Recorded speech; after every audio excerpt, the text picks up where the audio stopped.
Nós somos filhos de Deus, certo? Por causa de Cristo. Só que antes de Cristo, nós éramos as prostitutas.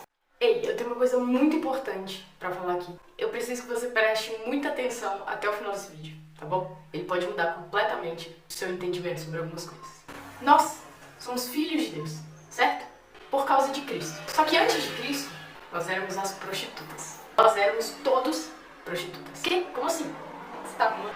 Porque a Bíblia diz claramente, por causa de Cristo, nós somos filhos. Por causa de Cristo e em Cristo somos aceitos por Deus. E por causa de Cristo nós somos noivo.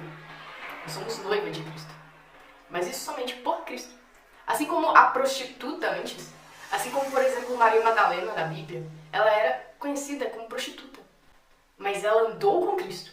E ela foi seguidora de Cristo. Isso mudou a identidade dela. Após conhecer Jesus. A questão é que a Bíblia fala sobre prostitutas. E a Bíblia fala sobre a questão de ser a noiva santa. Antes de sermos noivas, éramos prostitutas. Estou dizendo no sentido bíblico, no sentido de pecado. Éramos todos pecadores e afastados de Deus. Afastados de Cristo e do amor de Cristo. Só que Cristo não deixou a gente ser apedrejado. Então éramos todos como uma prostituta. Cristo nos livrou do apedrejamento, não nos julgou. Mas de uma coisa é importante saber, é importante lembrar. Cristo, ele pode não nos julgar, mas ele vai nos transformar. O que Cristo fala em João 8, no 7? Como eles continuaram a fazer a mesma pergunta, Jesus endireitou o corpo e disse a eles: quem de vocês estiver sem pecado, que seja o primeiro a atirar uma pedra nessa mulher, a prostituta. 8. Depois abaixou-se outra vez e continuou a escrever no chão. Quando ouviram isso, todos foram embora, um por um, começando pelos mais velhos. Ficaram só Jesus e a mulher. E ela continuou ali, de pé. João 8:10. Então Jesus endireitou o corpo e disse: mulher, onde estão eles? Não ficou ninguém para condenar você? Ninguém, Senhor, respondeu ela. Jesus disse: pois eu também não condeno você. Vá e não peques mais. O que isso quer dizer? Isso quer dizer uma coisa muito louca, importante pra gente. Antes éramos como essa prostituta, como essa mulher, que antes era reconhecida só pelos pecados. Mas a partir do momento em que ela chegou a Cristo, Cristo defendeu ela, assim como Ele nos defende a partir do momento que estamos com Ele. E Cristo dá uma nova identidade para ela. Assim como Cristo nos dá uma nova identidade, Cristo nos perdoa, mas Cristo não deixa de dizer algo. Em João 8, no 11, Jesus diz o seguinte para essa prostituta: eu também não condeno você. Vá e não peques mais. Isso quer dizer que Cristo não condenou a prostituta, mas Ele também não disse para ela continuar no pecado, certo? Então, a mesma coisa Ele faz conosco. Ele nos aceita como estamos. Ele nos livra do apedrejamento. Ele nos livra do apedrejamento. Ele nos protege. Mas ao mesmo tempo Ele diz: eu não condeno você, mas vá e não peques mais. Isso significa o quê? Cristo é santo. Ele tem a santidade, os atributos de Deus. Nós estamos com Cristo.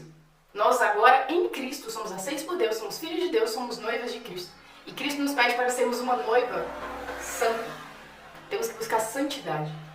Mas antes da santidade, éramos o quê? Pecadores. Ou seja, antes da santidade, nós éramos como essa prostituta. Nós éramos reconhecidos como noivas prostitutas. Porque nós nem sabíamos que éramos noivas. E muito menos éramos santas. No sentido bíblico que eu estou falando. Nós temos que entender isso. Cristo nos aceita como estamos. Cristo limpa os nossos pecados e nos perdoa. Mas Ele, ao mesmo tempo, vai dizer: vá e não peques mais. Significa que nós somos noivas, sim. Ele limpa os nossos pecados, sim. Mas a gente deve continuar no pecado. Deve continuar sendo prostitutas? Não. A gente deve se limpar. Entender que Cristo nos limpou. Entender qual é essa visão que Cristo nos dá, essa nova identidade que Cristo nos dá. Assim como Ele mudou vários nomes na Bíblia, diante da história, diante da vida de vários discípulos, Ele pode mudar o nosso nome nesse sentido.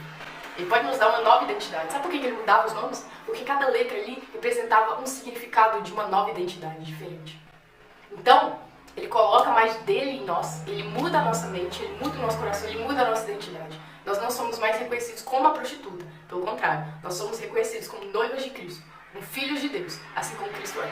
Mas em Cristo somos filhos de Deus, em Cristo somos perdoados por Deus, em Cristo temos acesso a Deus, em Cristo somos noivos. Então, nós precisamos entender essa nova identidade e viver mediante a isso. Só que mediante a isso significa continuar no pecado, todos os dias, brincando com quem é santo? Não. Significa que nós fomos escolhidos antes mesmo da gente nascer. A gente tem um propósito. O nosso propósito é viver o Evangelho. O nosso propósito é falar do Evangelho. Mas antes de falar, nós temos que saber sobre. E para saber, nós temos que reconhecer quem Cristo é. Conhecer a Cristo. buscar saber, buscar ler a palavra, buscar ter intimidade. Então que não sejamos mais prostitutos, porque nós não somos. Só que a diferença é que nossa mentalidade tem que mudar. A nossa identidade já está transformada em Deus, já está mudada há muito tempo. Deus já sabe quem nós somos antes mesmo da gente nascer. Mas nós precisamos ser transformados na nossa mente. E Ele faz isso. A questão é que muitas vezes a gente não quer viver segundo o que Deus nos diz para viver. Deus não é santo, Ele não sabe todos os dias o que nós temos que fazer. Ele não sabe o que a gente vai passar amanhã. Então Ele já sabe qual é a nossa identidade. Ele já sabe se você vai ser um rei daqui a 10 anos. Você não deixou de ser um rei, só porque você não é agora. Deus já sabe o seu futuro. Entende isso? Deus já sabe o seu futuro. Deus já reconhece o seu futuro. A questão é que Ele sabe, nós não sabemos. A questão é que Deus já nos trata como sendo dele desde o início. É nós que não sabemos. Então nós temos que confiar em Deus, porque Ele já sabe desde o início quem nós devemos ser e quem nós somos. Nós somos filhos, nós somos noiva de Cristo, nós não somos prostitutas. Nós não somos pecadores. Mas a questão é, tem muita gente brincando com Deus e continuando no pecado. Deus não aceita. Tá. Mas se nós estamos em Deus, nós temos a herança que Cristo nos deixou, que é o Consolador no lugar dele. Que é quem? O Espírito Santo. Que é Cristo conosco. É o Espírito Santo. E se nós temos o Espírito Santo, nós precisamos entender isso. O Espírito é santo. É a pessoa de Deus, é a intimidade de Deus. Sabe? É o Espírito de Deus em nós. Isso significa que vai ser os atributos de Deus em nós. Isso significa que vai ser o caráter de Deus moldando o nosso caráter. Isso significa que vai ser Deus moldando quem nós somos e a nossa identidade. Se Deus está em nós, nós não vamos ter uma transformação. Isso é impossível. Então, se realmente nós estamos em Deus e com Deus, a gente vai ser incomodado a sermos moldados. Nós vamos ser incomodados a sermos transformados. E nós temos que deixar Deus nos transformar. Então, a gente deixa Deus nos transformar. Ele vai nos transformar. E cada dia mais vamos viver literalmente o que Ele nos criou para viver, como filhos escolhidos por Ele, vivendo o propósito e a identidade que Ele nos deu desde o início. Mas nós precisamos confiar no que Ele diz e seguir isso, passo a passo, de acordo com o que Ele fala, e acreditar no que Ele já disse sobre nós. Isso significa o quê? Voltando ao início do vídeo, nós não somos prostitutas, nós somos noivas de Cristo. Cristo é santo. Ele vai nos aceitar. Ele já nos aceitou. Nós já somos noivas. Mas é um processo. Só que nós temos que confiar e viver mediante essa identidade que Deus propõe para nós. Que Deus já disse que nós temos, que Deus já disse que nós somos nele. Mas Ele vai dizer, vá e não peques mais. É simples, é puro. É o Evangelho. Mas quem nos ensina é Ele.